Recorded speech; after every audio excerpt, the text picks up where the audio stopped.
सामने तस्वीरों में मोदी जी और चंद्रबाबू नायडू हंसते हुए, गले मिलते हुए, चाय पीते हुए।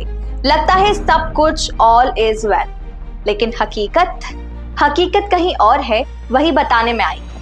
नमस्कार साथियों, मैं रिमझिम विश्वकर्मा और आप देख रहे हैं बतंगड़। दरअसल पर्दे के पीछे चल रहा है ऐसा सियासी खेल जहां दोस्त दुश्मन बन रहे हैं और दुश्मन दोस्त। नायडू बाबू जो कभी मोदी सरकार के किंग मेकर कहलाते थे, आज उन्हीं मोदी जी के खिलाफ एक एक इशू पर हमला कर रहे हैं। और तभी उनके सबसे पुराने दोस्त, सबसे करीबी उद्योगपति अनिल अंबानी घिर गए हैं छापों और जांचों की आंधी में। अब सवाल ये है कि क्या ये सिर्फ 10 साल पुरानी लोन फ्रॉड की फाइल खोलने की बात है, या फिर ये एक सीधा संदेश है नायडू बाबू को, जैसे ज्यादा बोलोगे तो तुम्हारे लोग ही टारगेट होंगे। और असली धमाका तो अभी बाकी है, क्योंकि नवंबर के चुनावों के बाद क्या नायडू एनडीए से पलटी मारकर विपक्ष का हाथ थामेंगे? क्या ये कोल्ड वॉर पावर वॉर में बदलने वाली है? राजनीति में जो आंखों के सामने दिखता है, जैसे अभी देखिए मोदी जी और नायडू बाबू का रिश्ता, लेकिन सच में ऑल इज वेल है, क्योंकि असलियत में देखा जाए तो नायडू बाबू पिछले कुछ महीने से मोदी सरकार की पॉलिसीज पर सीधा वार कर रहे हैं। चाहे बिहार का वोटर लिस्ट विवाद हो, डेलिमिटेशन का मुद्दा हो या एसआईआर प्रोजेक्ट हो, हर जगह नायडू बाबू का टोन सरकार के खिलाफ है। और मोदी जी वो चुपचाप सामने से मुस्कुराते हैं, लेकिन पीछे से खेल भी चलता है। अब ये खेल कहाँ दिख रहा है? ये दिखा अनिल अंबानी पर पड़े हालिया छापों में।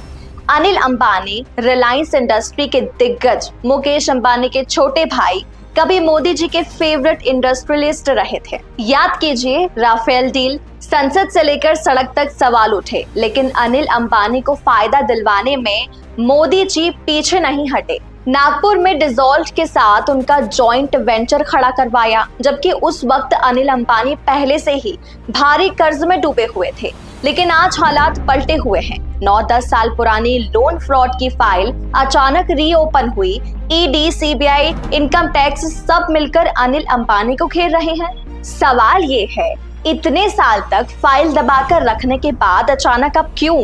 क्योंकि अनिल अंबानी कोई आम उद्योगपति नहीं, वो नायडू बाबू के बेहद करीबी माने जाते रहे हैं। इतनी नजदीकी कि उनके भाषणों में, उनके मंचों पर अनिल खुद कहते थे, मैं नायडू गारू को 20 साल से जानता हूँ। धीरू भाई ने खुद दोनों का परिचय करवाया था और फिर सालों तक दोनों साथ देखे गए। बिजनेस मीटिंग हो या पब्लिक फंक्शन, ये रिश्ता किसी से नहीं छुपा। अब सवाल यही है, क्या अनिल अंबानी पर एक्शन असल में मैसेज है नायडू बाबू को कि संभल कर चलो, ज्यादा मत बोलो, दिल्ली का नंबर गेम अब सिर्फ तुम पर डिपेंड नहीं करता। इसी बीच एक और इंटरेस्टिंग डेवलपमेंट हुआ। नायडू बाबू के लाइफ लॉन्ग पॉलिटिकल दुश्मन जगन मोहन रेड्डी आजकल मोदी जी के करीबी बन रहे हैं। यानी कि इक्वेशन बदल रही है, दोस्त को घेरा जा रहा है और दुश्मन को पास लाया जा रहा है। अब पिक्चर और भी स्पाइसी हो जाती है जब खबरें आती हैं कि राहुल गांधी और नायडू बाबू के बीच बैक चैनल टॉक हो रही है, और वो भी कांग्रेस के सीएम रेवंत रेड्डी की मीडिएशन से, जो कभी नायडू के ही चेले रहे थे। इससे यही समझ आता है, ये छापे सिर्फ करप्शन की लड़ाई नहीं है, ये पूरा पॉलिटिकल मैसेज है, एक तरह का प्रेशर टैक्टिक्स। एक बात तो कहीं ना कहीं साफ है, मोदी सरकार माइनॉरिटी में है और नायडू के 16 एमपीज ही उनकी लाइफ सपोर्ट सिस्टम रहे। लेकिन जैसे ही जगन की पार्टी ने सपोर्ट का संकेत दिया, मोदी कैंप ने महसूस किया कि अब सर्वाइवल सिर्फ नायडू पर डिपेंड नहीं, और तभी शुरू हुई ये कोल्ड वॉर। तो सवाल ये है, क्या अनिल अंबानी पर छापे नायडू को दबाने का तरीका है? क्या बिहार चुनाव का नतीजा इस रिश्ते का फ्यूचर तय करेगा? और सबसे बड़ा सवाल, क्या नायडू बाबू नवंबर के बाद पलटी मारेंगे और एनडीए से दूरी बना लेंगे? नायडू अभी ओपनली मोदी सरकार से नहीं भिड़ेंगे, नवंबर तक वेट करेंगे।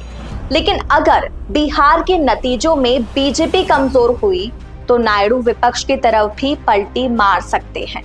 और अगर वो पलटी मारते हैं तो सिर्फ किंग मेकर नहीं, शायद पीएम पद तक उनकी बोली लग सकती है। तो अब सिर्फ अनिल अंबानी पर छापे की ही नहीं, ये गेम है सत्ता का, सर्वाइवल का और आने वाले चुनावों का।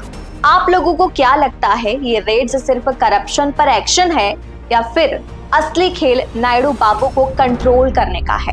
कमेंट में बताओ और ऐसे ही पॉलिटिकल गेम्स को समझने के लिए देखते रहिए बतंगड़।